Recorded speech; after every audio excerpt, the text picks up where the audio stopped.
can't see anything, just a second.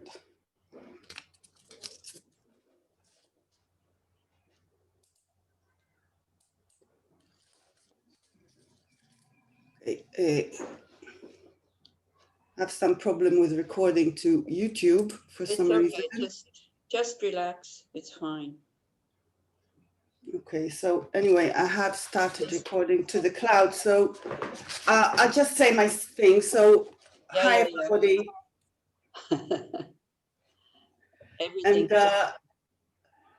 welcome to this Dharma meeting of the Dharma Friends of Israel. My name is Tammy, and we should soon start our meeting with our dear, dear teacher, Annie Losang, who will teach us on the topic of parting from the 4 attachments. These weekend teachings with Annie Losang are the last in the series of teachings that took place during the months of September, October, a time when usually Annie visits us here in Israel. As you all know, all our teachings are now happening virtually on Zoom. Still, they're so great. And for me personally, during these crazy world times of COVID-19 and the chaos in our country, the teachings were a true refuge and a space for normality. So thank you very much, Anila, for coming and teaching us. Before we start, just a few technical notes. It is supposed to be this session recorded on YouTube. I'll manage it soon, but you can watch it later, and you can find all the previous meetings there in the DFI YouTube channel. Please, if it's possible, to turn your cameras on, because seeing you and your reactions helps the teacher, and it also creates a nicer atmosphere for us all. At the bottom of the internet page of this event, at the DFI website, you can find materials for this course that will help you deepening your understanding of what's being taught. And just a few words about Dana. I do want to stress the importance of Dana in these unstable times, and I urge you please to read the text published by the Dharma Friends of Israel on the website concerning the days post-corona. It says how it might seem that the Dharma Friends of Israel have no expenses these days due to the fact that teachings are online. But this is only how things appear to be. In reality, conventional reality, of course, DFI still have constant expenses throughout the year, and all the lovely and many people who are making these teachings happen for us, for me also, are acting voluntarily out of sheer generosity of their hearts. Most important in giving Dana is the opportunity for us to practice the generosity towards our beloved teachers, who teach us with great compassion and generosity, and to whom most of the Dana goes. So in order for these beautiful teachings, and also for the moment when this crisis will be over and our teachers will be able to come again and visit us here, please consider practicing generosity and giving Dana. You can donate for the teacher of this course. You can also donate for the continuation of our activities. You may do so by PayPal or bank transfer, and details may be found at the middle of the event page of the DFI website. I will also send a link through the chat for the donations for this course. Thank you very much. So we'll start now, and I wish you all an interesting, pleasant, and beneficial meeting. Thank you. Thank you, Tommy. Wow, you said all this by heart? No. But you said it as if you would have said it by heart. So this is very nice. You're a very good speaker. Thank you. Thank you. So that's great. Okay, so hello everybody. So Shachar was asking me to teach on these, departing from the 4 attachments, which of course is a Sakya text. And as some of you might know, I am not so familiar with the Sakya teachings, but anyway, it's always about the same thing. It's always about getting out of samsara, and there's Shachar, so he can thank you. Hello, Shachar. So if in case I say something kind of not appropriate or stupid or wrong, then please, you correct me. So, but it's a very beautiful text, because one thing is it's very short. It has just these 4 points. And then Shachar also sent me, which I will show on the screen, and then you can read it maybe together also in Hebrew. It's like some short commentary on these things, and then we will discuss it. And then we will, we will do some meditation or some reflections on this. I prefer to say reflections. So, so one thing that we have to be very clear about, because it can be misunderstood very, very quickly. You know, when it says like the first one, do not be attached to the happiness of this life, or do not be attached to this life, then we kind of hear that we shouldn't have any happiness, and that whatever feels like happiness is sin, or is like no good, and it's like no, or um, or that it's actually a benefit to be miserable and to suffer and things like that. But the whole of Buddhism, it is about having happiness, or maybe happiness is not such a good word, but it's more about having joy. Yeah, like having in whatever situation outside we have, it is to be able to create mind states that are not in a fake way joyful and happy, but truly joyful and happy, even if things are going very, very tough, or are very difficult. And for us, I think this is, when we hear this for the first time, we kind of go like, oh, but then you have no more heart and you don't see the suffering of others. Because when we see the suffering of others, then we kind of, we think that we think it's normal and natural that we go into depression, or we get angry at the people who are creating the situation and all this. So it's not about this. And especially this morning, it will be about attachment. So don't get the wrong idea that you're not allowed to enjoy anything anymore, or something like that. It's like the less attachment we have, the more joy we have, the more pleasure actually we enjoy. Because when you have attachment, the mind is very narrow, because it has attachment to certain things.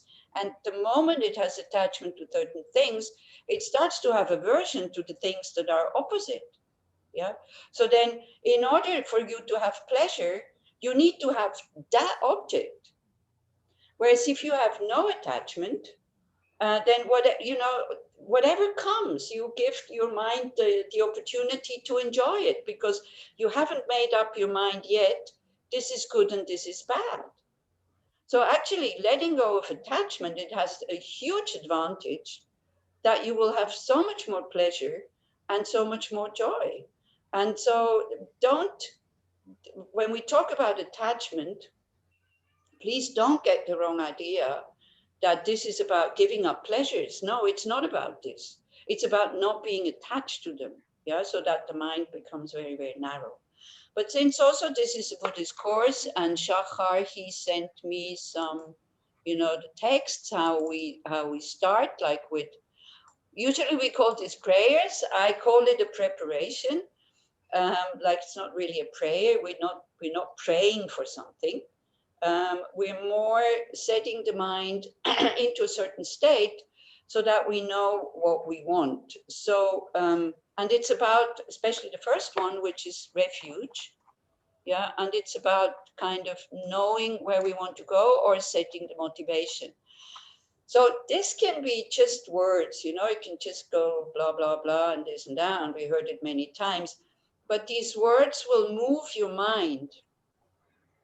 And when we look, maybe just briefly, because I don't know if we have, I don't know if we have people who are not familiar with this. So, and this is for the sake of the people who are not familiar with it, so that you know what we're doing.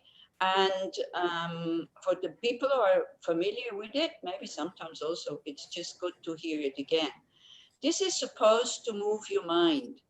This is supposed to set your motivation and to generate some positive mind state. So for example, when we say I take refuge until I'm enlightened. So there's a mistake here, but it's okay. So we already know, I'm not going for refuge just for this life, or so that I feel a little bit better, or until I found a partner, or until I'm healthy again, or things like that. It sets the goal really far away. So we also give ourselves the time to get there, because we know it's far reaching. It's very far and will be difficult to get there. So we're not getting impatient, in attaining it. So then what do we take refuge in? In the Buddha, the Dharma, and the Supreme Assembly, which is the Sangha. So of course, these are different objects of refuge. So the Buddha is the one who is giving us the Dharma. The Buddha is the one who is giving us these methods. The Dharma is the methods. And the Sangha are all you here on the screen. Also not the one that we're taking refuge, but in general terms, because I can see some people jump, oh, when we take refuge, that's not the right Sangha. But in general, the Sangha is, of course, these people who are much more realized than we are, but it's also the people around us. It's our spiritual friends, people who are going in the same direction. And it's very important, people who, that we can share our joys of this path. We can share our disappointments. We can share our failures so that we see that we are not alone. We can discuss with them.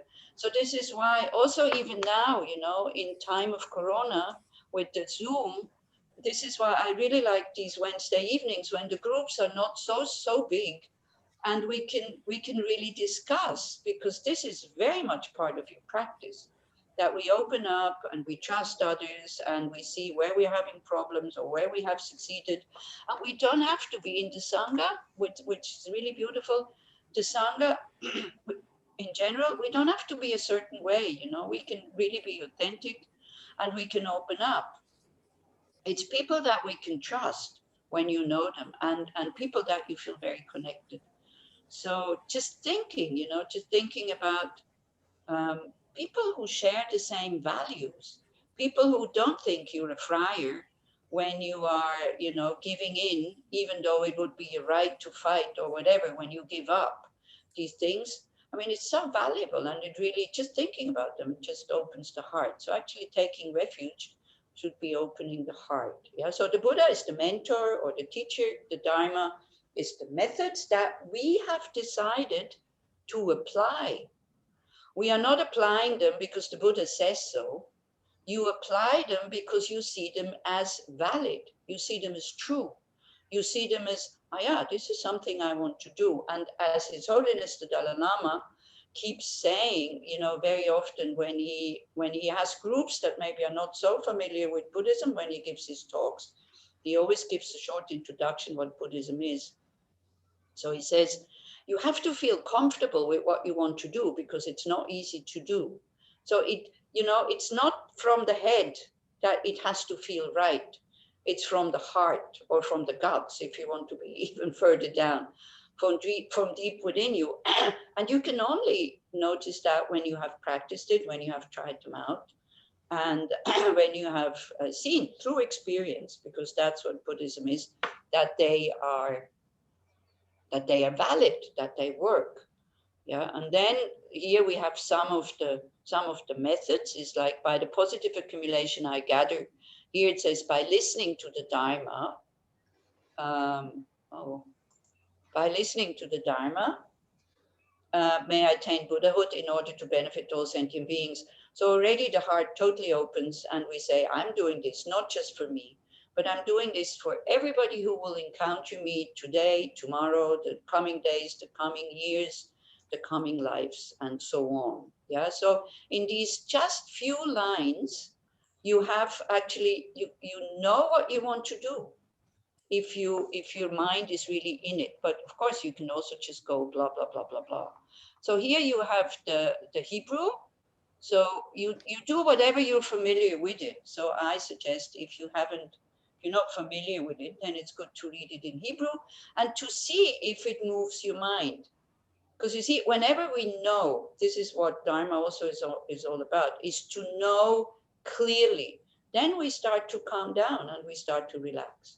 So if I know I want to attain enlightenment, it's not so important how this life goes, whether I have many friends, or whether I have a lot of money, or whether I'm very successful and I'm very powerful and I'm very whatever, It's not so important, because what I want is something that goes much further, because this life is only one. Yeah. Like future lives, we will have many.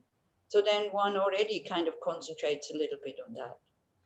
And then Also, we all know if we find meaning in our life, if we do meaningful things like creating libraries for everybody then to take the books, because I see Ronnie is there with Leora. So, you know, then that creates a much deeper sense of happiness and fulfillment than just, you know, going to eat your favorite ice cream.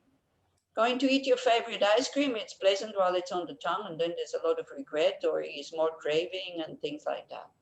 So then when we think, you know, I'm doing this in order to benefit all sentient beings, it opens up the heart and it makes your life meaningful. And we don't need to get stressed out by thinking, oh, but I don't know how to do that, how to be of benefit to all sentient beings. We're just creating the attitude, okay? So you can say this 3 times.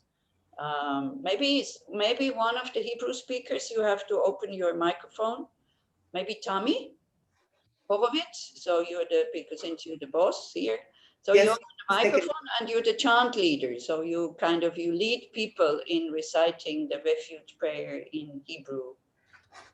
I just can't see the text on you the can't screen. see it. Okay, sorry. No, but it's just me. It's just me. I can see it, but maybe you couldn't. So wait. Now you can see it. Yeah. Yes. Okay. Okay.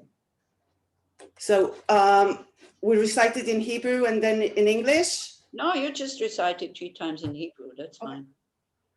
Okay. So everybody, בבודה, בדרמה ובקהילה העילאית, אבקש מקלט עד להערה, באמצעות המצבורים שיצרתי, על ידי הקשבה לדרמה, להשיג בודהיות כדי להועיל ליצורים הנודדים. בבודה, בדרמה ובקהילה העילאית, אבקש מקלט עד להערה, באמצעות המצבורים שיצרתי, על ידי הקשבה לדרמה, להשיג בודהיות כדי להועיל ליצורים הנודדים. בבודה, בדרמה ובקהילה העילאית, אבקש מקלט עד להערה, באמצעות המצבורים שיצרתי על ידי הקשבה לדרמה, להשיג בודהיות כדי להועיל ליצורים הנודדים.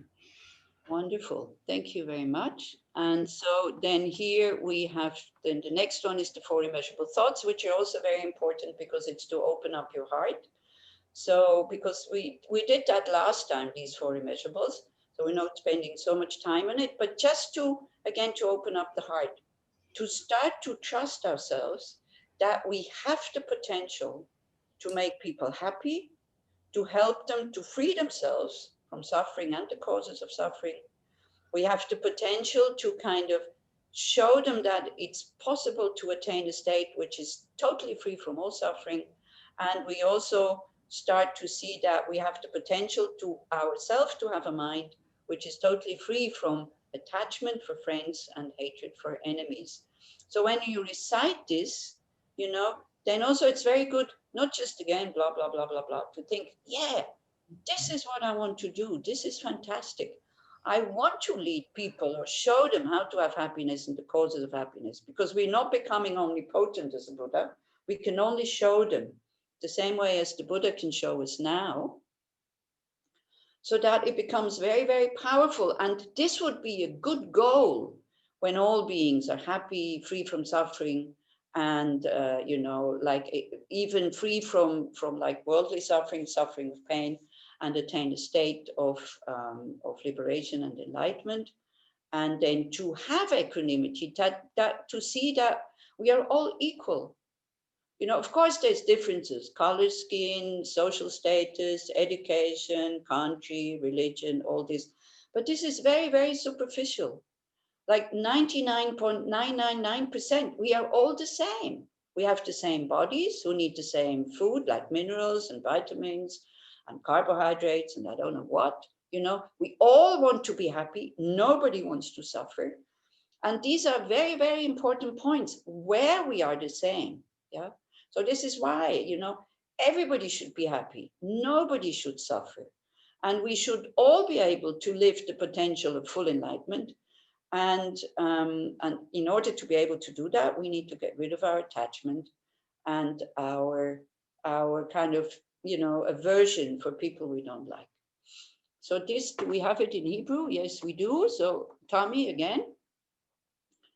You can lead them in the Hebrew and try to have again, put your heart into this whole thing, because otherwise it's too dry, just to think, it would be so wonderful if everybody were happy, we're free from suffering, causes of suffering, where in full enlightenment, we wouldn't have any problems anymore. We don't have to record these things, or, nobody would have to get stressed about the recordings and these kind of things.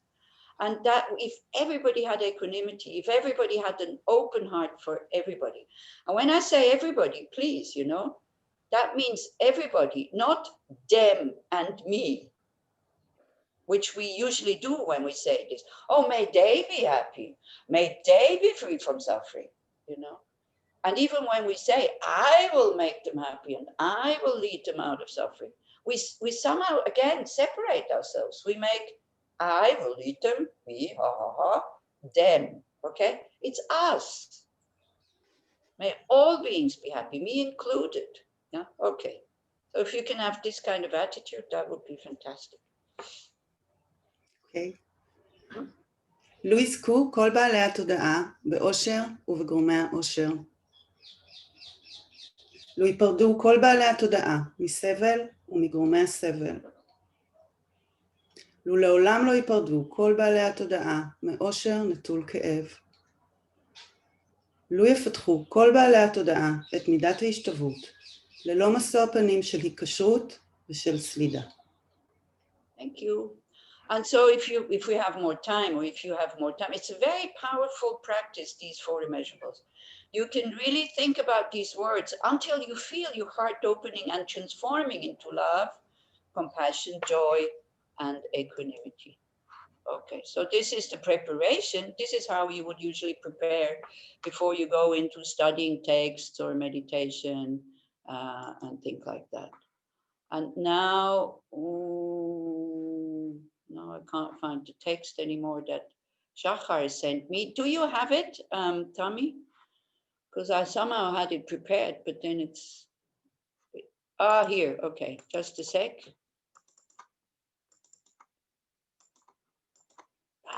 Doesn't open. Here. Can you see it or not yet? Not yet, just your desk. This is some mystery, like I can see it, other people can't, but now you can see it. Yes. Yeah, okay. Parting from the 4 attachments is Shachar who sent it to me. So here again, you have, maybe we do in English, so that I also know what we're reading. So Om Swasti Siddham, probably just, Om is always paying homage. Swasti don't know, Siddham maybe cities, like we have powers or something like that. So he talks about this Kunga Ningpo, who thanks to him, that's him. So thanks to him, we have these 4 lines, which are very powerful. When he reached the age of 12, the great Sachin Kunga Ningpo undertook a 6-month practice of the Bodhisattva Manjushri. It is said that he was born, I think, into a very noble family. And then his, I think his sponsor or his teacher told him to do certain practices, and then he had this appearance of Manjushri, which is the wisdom aspect of a fully enlightened being. So one day he had a vision in which he actually saw, amidst the brilliant blaze of light, the Holy Lord Manjushri, orange in color and seated on a jeweled throne, his feet placed flat upon the ground, his hands in the mudra of explaining the Dharma, and with an attendant bodhisattva on either side. So Manjushri spoke to him. If you are attached to this life, you are not a true spiritual practitioner. If you are attached to samsara, you have no renunciation. If you are attached to your own self-interest, you have no bodhicitta. If there is grasping, you do not have the view. So then, of course, if you know the teachings, you know exactly what this is talking about. If you don't know the past, like, for example, the Lamrim or the Lamdre, or the precious words of, or the words of your precious teacher in the Nyingma tradition, you don't really know. But this is the structure, how you practice, what you give up, one after the other one, but still having, like with the, if there's grasping, you do not have the view, still having this kind of, the view of emptiness in your mind. So if you want to practice this, it doesn't make that much sense just to first, concentrate on the first line and not knowing what the other 3 lines are saying.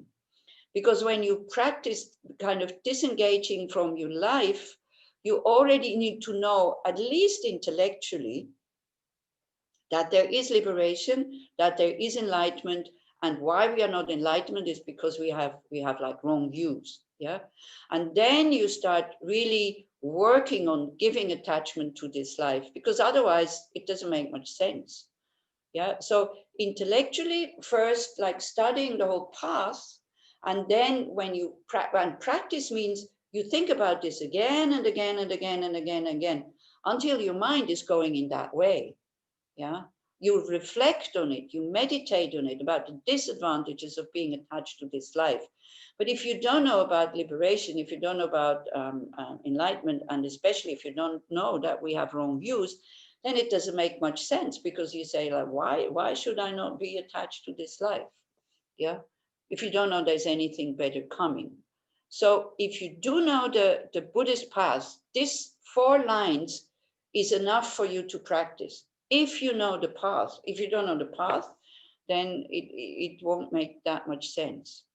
But we will go into that. So this morning, in the morning session, we look at not being attached to this life. It's a bit harsh to say that you're not a spiritual practitioner, okay? But so we look at this also.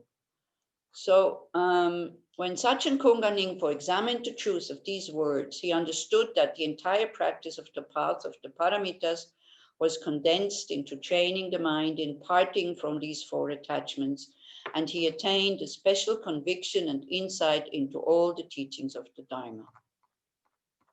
This, maybe it's probably on the website, so then if you don't understand properly in English, you could read it later on. So this is Sakya Pandita. So then he is giving a little bit more instruction on what to do. And he also, again, at the beginning, homage, homage, devotion, appreciation that we have these methods, appreciation that somebody is there that we trust, that shows us the path, because we ourselves, we would not find it. And gratitude, appreciation, devotion, it is the fuel for your practice, because you will develop trust. And then even if things get tough and difficult, you continue, because otherwise, if we just attach to, pleasant things, and then things get a bit painful, when you start to practice, because it is painful to give up these habits, then we give up very, very quickly. So it's always prostrate. Of course, I know in the Jewish tradition, you're not, one says one should not prostrate or bow before an idol. But what you prostrate, you actually prostrate, you kind of say thank you in a way, but you also prostrate and honor your own potential of being totally free from all suffering and causes of suffering. And I think if it says you should not bow, I don't think it says you should not pay homage or you should not appreciate somebody. I mean, we can at least appreciate a kind person or a wise person, or your doctor who is, helping you with your body problems or whatever. So it doesn't have to be a physical prostration, but it can be, it's what is important is that it's in the mind. So having obtained a body with all the freedoms and advantages, encountered the precious teachings of the Buddha, and generally aroused the right attitude, now we need to put the Dharma into practice without any mistakes. So you see, again, he's saying you need to know the path intellectually, and then you start to practice. It's a little bit like going to a restaurant, and then the first thing you do when you get the menu, you look at whatever is available, so that and then you start to kind of choose. So a little bit like that. So he already says, having attained a body with all the freedoms and advantages, this morning, whoever is on the Zoom with me is probably having this body with all the freedoms and advantages. The only hindrance, or there could be a few hindrances, which would be you don't understand what I'm saying, or your English is not good enough, or my speech is not clear enough, or you are, you have wrong reason for listening to me because you want to criticize and you want to destroy the whole thing. By the way, you, from my side, you can definitely do this because you're not harming me, nor are you harming the Buddha. You are only harming yourself if you have this kind of attitude. So I would say, if your mind is really interested and awake and you're not sick, then you have this, right this second, you have a body with all the freedoms and advantages. We encountered the precious teachings of the Buddha. Yes, this is what we are looking at, and genuinely aroused the right attitude. We did this by taking refuge, by saying, I'm doing this not just for myself, but in order to benefit all sentient beings. Now we need to transform the mind without any mistakes. So now we need more instruction. We have to fine tune our practice. First, it's just like a general kind of knowing where we want to go, and like general outlines. So for this, we must take to heart and practice the parting of the four attachments. What exactly does this imply? So it's the same thing. Again, like different words, not being attached to the present life. Like, not taking this life, not just putting all your energy into making this life comfortable, financial security, healthy, lots of friends, and good reputation. Not to put all your energy there. Because, as I said, this is just this life. Yeah. Then not being attached to the three realms of samsara. No, the three realms of samsara, I guess it's desire realm, form and formless realm. Not being attached to your own self-interest, like not doing that just for ourselves, and not clinging to some true reality in things and their characteristics. Yeah, not to be so kind of, to freeze everything into this is really what it is. To start to understand nothing exists the way that it appears. So to explain this further, it is futile to be attached to this life, since it is like a bubble on water and the time of our death is uncertain. So when we do the reflections, then after the break, we will also meditate on death and see that all the activities that we're doing now, that we're spending so much time, is like, would it still be meaningful what we do now if we would have to die like this afternoon?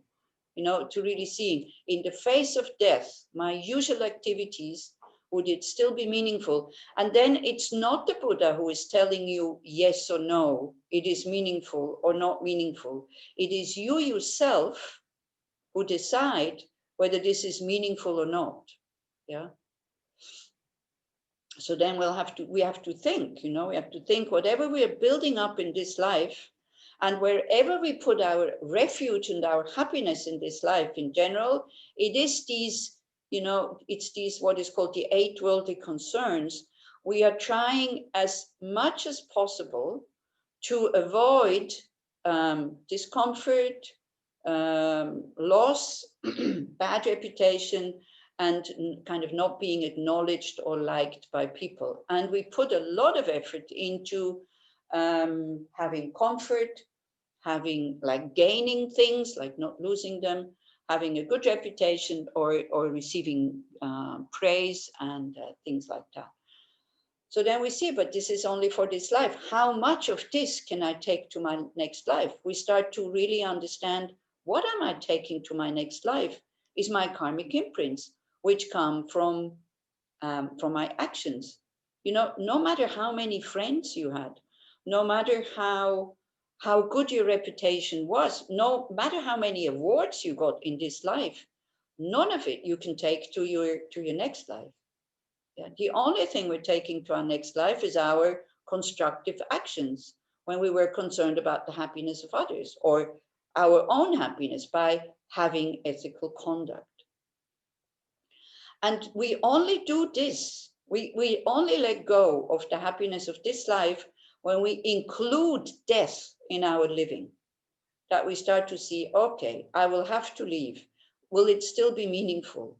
Like, you know, when you rent a hotel room and it's in India and it's a bit grubby and a bit dirty, you know, I'm going to spend one night here. So you're not going out and buying all the things to clean that room.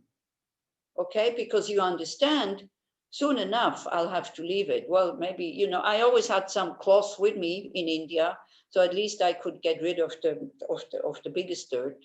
But you know, you're not putting that much energy into it as you would put into cleaning your house, because you know you have to stay in your house, or you think you have to stay in your house. Yeah. So again, when I say these things, please don't jump to the extreme and say, okay, from now on, I'm not cleaning the house anymore. That's not what I'm saying. Yeah. Okay, so this is it. We include death in our plans. So these three realms of samsara are like a poisonous fruit, delicious at first, but are ultimately harmful. Anyone who is attached to them must be deluded. So when it says here, it's, you know, these three realms of samsara, I wonder if it's not just the three upper realms. I'm not sure, because when it says delicious at first, like the hells and the hungry ghosts and the animals are definitely not delicious at first. So maybe question to Shachar, you know, whether he means with the three realms of samsara, the three upper realms, like human, demigod, and God, or does he mean desire realm, form and formless? You can put it in the chat if you want. Then if you know, if you don't know, also it's not so important. In general, you know, we want to have a good existence. We want to have comfort, gain, good reputation, and praise. This is for sure.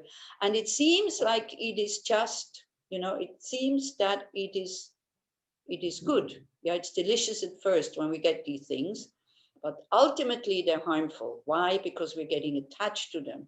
And when we are attached, we have a lot of anger and frustration and stress, and we become really horrible people when we don't get it. And then we create unskillful actions that will not lead to happiness in the future. This is why at first it seems great. But then also, you know, what comes when we have these things, what comes with it is fear and worry. So when we don't have gain and we don't have comfort and we don't have good reputation and we don't receive praise, then we have fear and worry that we want to get it. And we worry that we will not get it because we think it brings happiness. You see, we only concentrate on this first thing here. It's delicious at first. Nobody says that having pleasures, having comfort, and having these, what is it, praise and all these other things.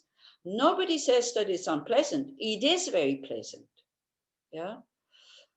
Except for some people who say, oh, I get really embarrassed when somebody praises me. Then, of course, it's not pleasant. So, but it's a good example because we see that the pleasantness is not coming from the object.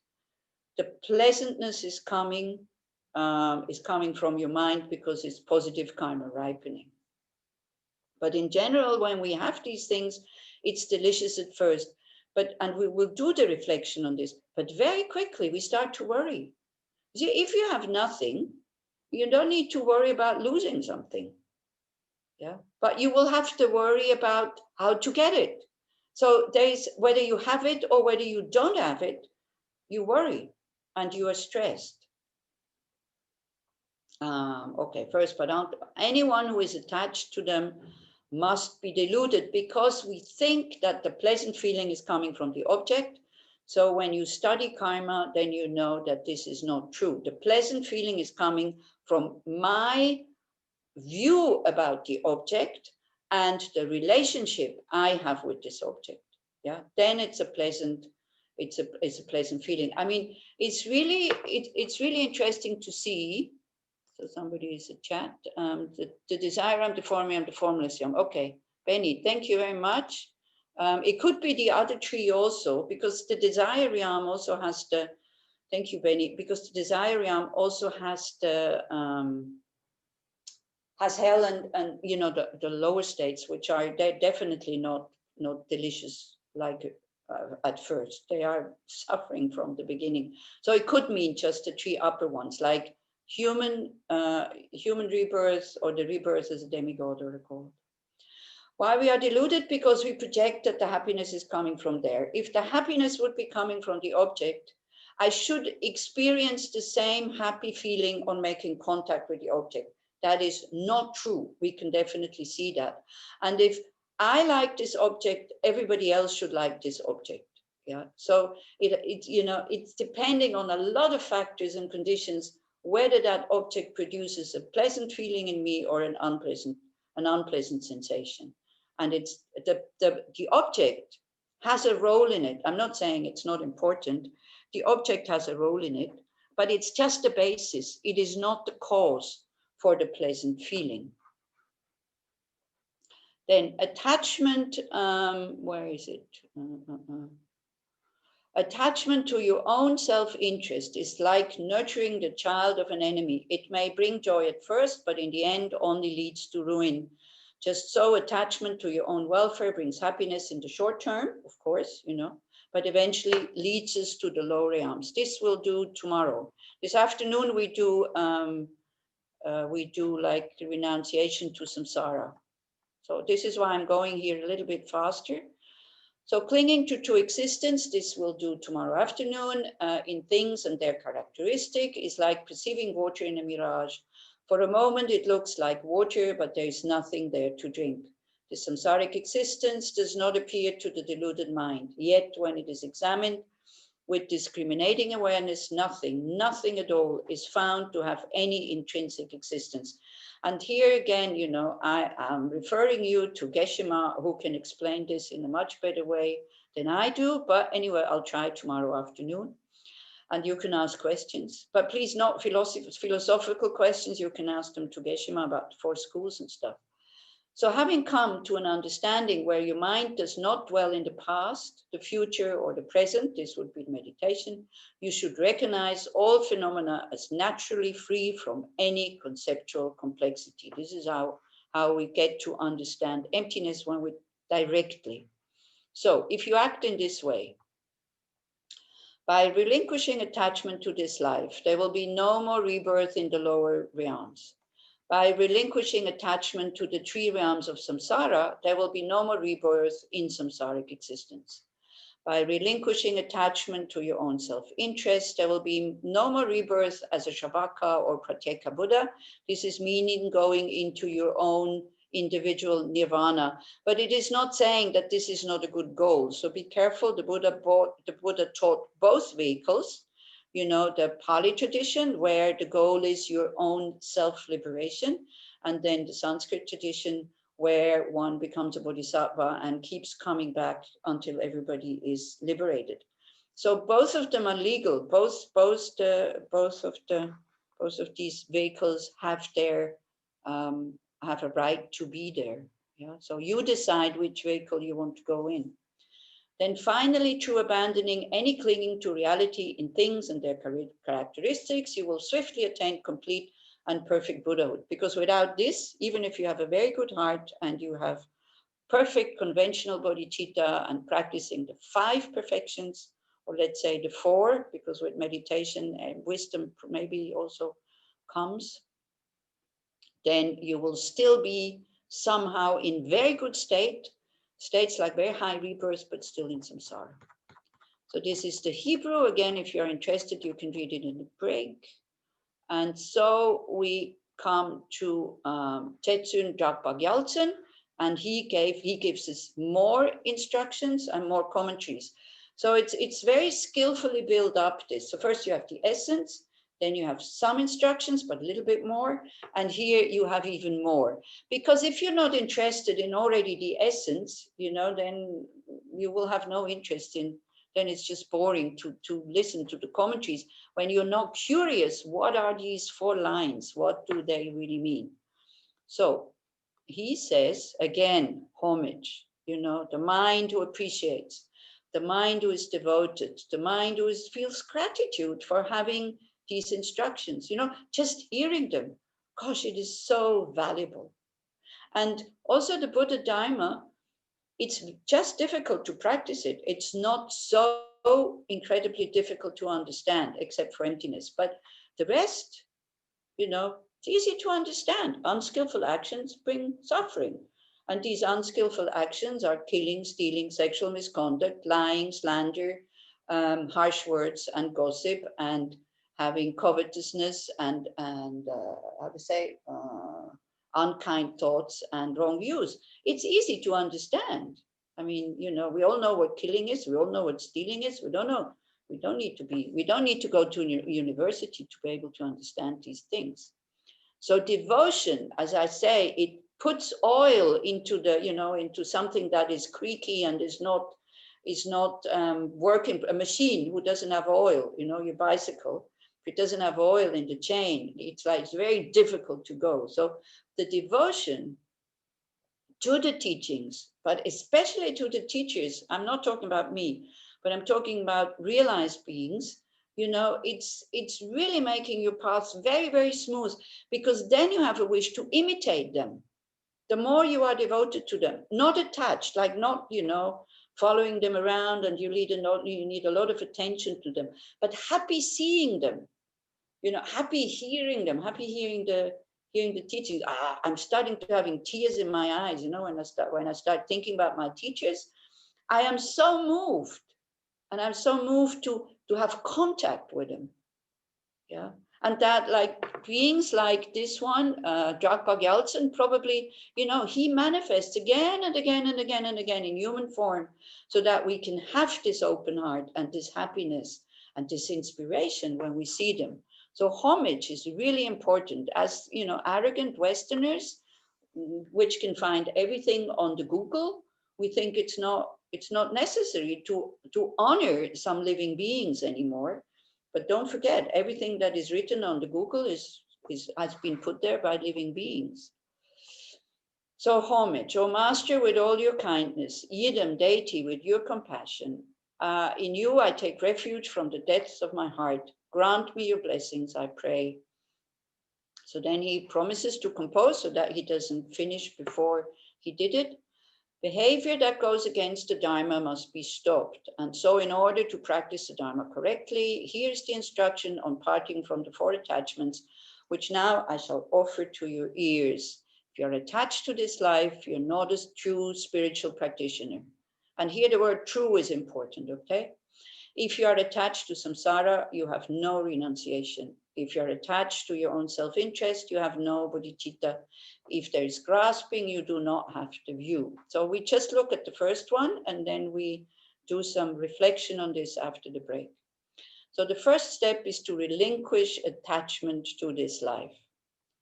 Discipline, study, reflection, and meditation, undertaking for the sake of just this life, give them all up, for they are not the Dharma, okay? Now, it doesn't mean you have to give up study, reflection, and meditation. It means you have to change your motivation for doing this. You know, just this one thought, for example, is like, this is just one life. If I put all my effort into working for the happiness of just this life, what about all my future lives, you know? It is like you have a lot of money and you want to use it just for this day.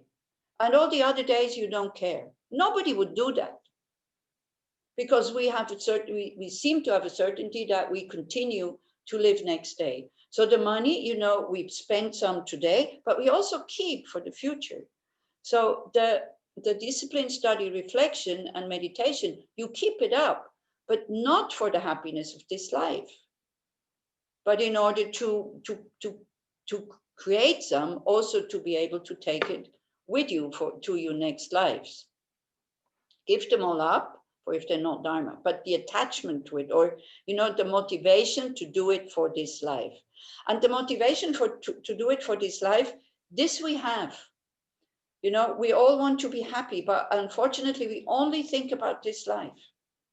Yeah, so this is what we have to give up. Okay, we do exactly the same things, but then we think, hey, but not just for this life, also for future lives. And then onwards from tomorrow, or like this evening, also for liberation and also for the sake of others. To begin with, to practice discipline is to possess the cause for reaching higher realms, okay? So we have a human body because we have practiced ethical conduct in a past life. We haven't created this body in this life. We have created the cause for the human body in a past life by being ethical, meaning non-harming. The stairway to liberation is a higher rebirth. Otherwise, we cannot practice. And the remedy that eliminates suffering, because we need to have a life that is more or less comfortable so that we can practice. Now, without discipline, nothing is possible. Okay, so we understand without ethical discipline, so this is the discipline, ethics, Shila, yeah. But if it is observed out of attachment to this life, you have the root cause of the 8 worldly concerns. So we are ethical because we don't want to lose things, or we don't want to have a bad reputation, we don't want to lose our friends, and we don't want to, what else? And we don't want to have discomfort and all these kinds of things. So if it is observed out of attachment to this life, you have the root cause of the 8 worldly concerns. And then what do? Yeah, we start to like or being attached when it works, and we start to be averse when it doesn't work. And then we start to compare with others, you know, because these things are not the true causes for happiness. They will not give you lasting happiness. So then we look at others and say, oh, they have more money and they have more comfort and they have more fame and they have more this. So therefore, we get jealous of them. And we think, oh, I just need to get more money or more fame or more this and more that. And this is exactly what is happening in the world. So then you criticize those with poor conduct, like you look down on them and go like, look at me, I am so great, I'm so disciplined. You are envious of the truly disciplined, those ones who are better than you or have better motivation. It turns your own discipline into mere hypocrisy, because we're constantly comparing. And it sows the seeds to birth in the lower realms, because we create actions out of attachment and then when we don't get what we want, out of aversion. So give up this fake and fabricated discipline. A person who pursues study and reflection possesses the wealth of acquiring all knowledge, holds a torch that dispels ignorance, knows the path on which to lead living beings, and has got the seed of the Dharmakaya. Like, at least we become aware that we have this potential. Study and reflection then are indispensable, but those who pursue them out of attachment to this life possess instead the riches of pride and arrogance, you know, very, very quickly. This happiness about succeeding, we have to be careful with this one, you know. If we're not comparing it with somebody else who is doing the same thing, like, you know, like, for example, my library in the park is more beautiful than the library in the park of Rothschild Avenue there, boulevard. So we have to be very careful not to compare with others. Yeah, otherwise it's tainted. You can be happy about your successes, but not compare them with the successes of others. And so that you don't get arrogant. But this sneaks in, I tell you, so easily, especially in Dharma circles. When, you know, when we talked about condescending and these kind of things, is exactly what it is. On Wednesday we had it. Be careful of that, and for that you need awareness to see, okay, I'm happy that I succeeded, but what lies behind it? Is it pure happiness, or is it tainted because I feel like, oh, I'm better than the one, you know? I just had an email from somebody yesterday that I haven't had contact for years and years and years. Because I had to make a Facebook page. You might have noticed it on my own account, because otherwise I can't follow the teachings of the House of Religion, because they have it on the Facebook. So I asked her to be my friend, of course, and then she sent me. You don't have to think. You don't know the person. It's years and years back. She sent me, okay, I'll accept you, although you think I am your enemy. You know, and it's from my side totally distorting the story that happened 35 years ago. Okay, so then, but with the practice of these 35 years, I didn't get upset. I didn't have to explain myself. I just wrote back and said, oh, wow, this is so long ago. I'm really sorry if I upset you and hurt your feelings, and finished. And I tell you, that felt so good. But still, then the mind goes, but you need to explain, I was afraid of you and you treated me badly and blah, blah, blah, blah, blah, blah, blah, blah. Then, no, you're not going to write. So this is what 35 years of practice. You are able not to feel hurt when you get accused like this, because in my eyes, the story is totally different, of course, kind of, she was my enemy. I was not her enemy. I meant well. She meant bad. So this is what I think. But of course, it's just totally biased. So this is why I'm saying I have to be now careful not to be too proud about being able to have responded in such a gentle and kind and a way that makes me happy. I like to, be able to genuinely be able to say, I'm sorry if I upset you and hurt your feelings. Okay. Scorn for those of lesser learning and contemplation, like we look down on them, and then we have arrogance, and envy for all who accomplish genuine study and reflection. Is another trap on the path, that I start feeling jealous about Geshe-ma and things like that. No, I don't have to be jealous. She's much more intelligent than I am, and she has put much more effort into her studies. I'm lazy, what to do, So, but I'm happy that we have people like this, like Westerners who have all these studies finished, and it's fantastic. And jealousy it's really an awful state of mind. It just makes you unhappy, and you're not happy about your qualities anymore, or your possessions, or whatever. So then, and envy for all you accomplished genuine study and reflection. Forever seeking disciples and wealth. This goes for people who start to teach. So that's what we have to be careful about. This question, how many people participated in the course? Since many years, I stopped answering that question because it's not important. Why is it important how many people participate? It's not important. For seeking disciples and wealth. They own the root cause for reaching lower states, because if you sell the Dharma, this is when it becomes really dangerous, and it leads you into the lower states. So give up study and reflection motivated by the 8 worldly concerns. All those who train in meditation possess the remedy for negative emotions, the basis for accomplishing the path to liberation. So we should meditate. The wealth of realizing the natural state, and the seed for attaining Buddhahood. Meditation then is indispensable. Now again, but those who meditate with only this life in mind find busyness and entertainment even in seclusion. It is said, like, if you know how to practice, you don't have to go to a cave, actually. You can have a household, and you can have children, and you can have a family, if you know how not to be attached to this life.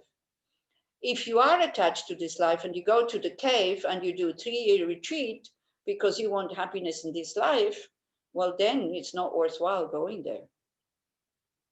Because your mind will be busy with thinking what you will do when the retreat is finished. Because this life is still very important. And that happens also when we do retreats, even shorter, when we start to think, what shall I do after the retreat? Then again, we want to come out of the retreat with a happy mind so we can enjoy again samsaric pleasures. So this is why taking refuge at the beginning of your practice, setting your motivation, is so important, that all the effort that you're making is not becoming tainted with these kind of very short-term goals of the happiness of this life. So when you're attached to this life, it turns the recitation practice into meaningless talks, disparage those who truly study and reflect, and are jealous of other meditators, while their own practice is pure distraction. So give up your meditation on the 8 worldly concerns. Okay, so wow, we finished just on time with giving up attachment to this life. You might have a lot of questions, which we will not have time to answer, but we can keep maybe the reflection a little bit shorter, and then if you have questions, you can answer them. So we will reflect and meditate after the break of 15 minutes, how to give up attachment to this life. If you want to give up attachment to this life. Okay, so now we make 15 minutes break. If you have questions or comments, because I really would like to keep the time this time, I'm trying. So if you have questions, write them down. And then at the, I make the reflection maybe a little bit shorter, and then you can ask your questions. Is that okay? If it's okay, just go like this. If it's not okay, you have absolutely no power to do anything about this. If it's not okay, it's your problem. If you get upset, it's your problem, because now is break. Okay? Good. So enjoy your break and see you in 15 minutes. Thank you, Anila. Okay, thank you. Thank you. Tammy? Okay. Tammy? Hi.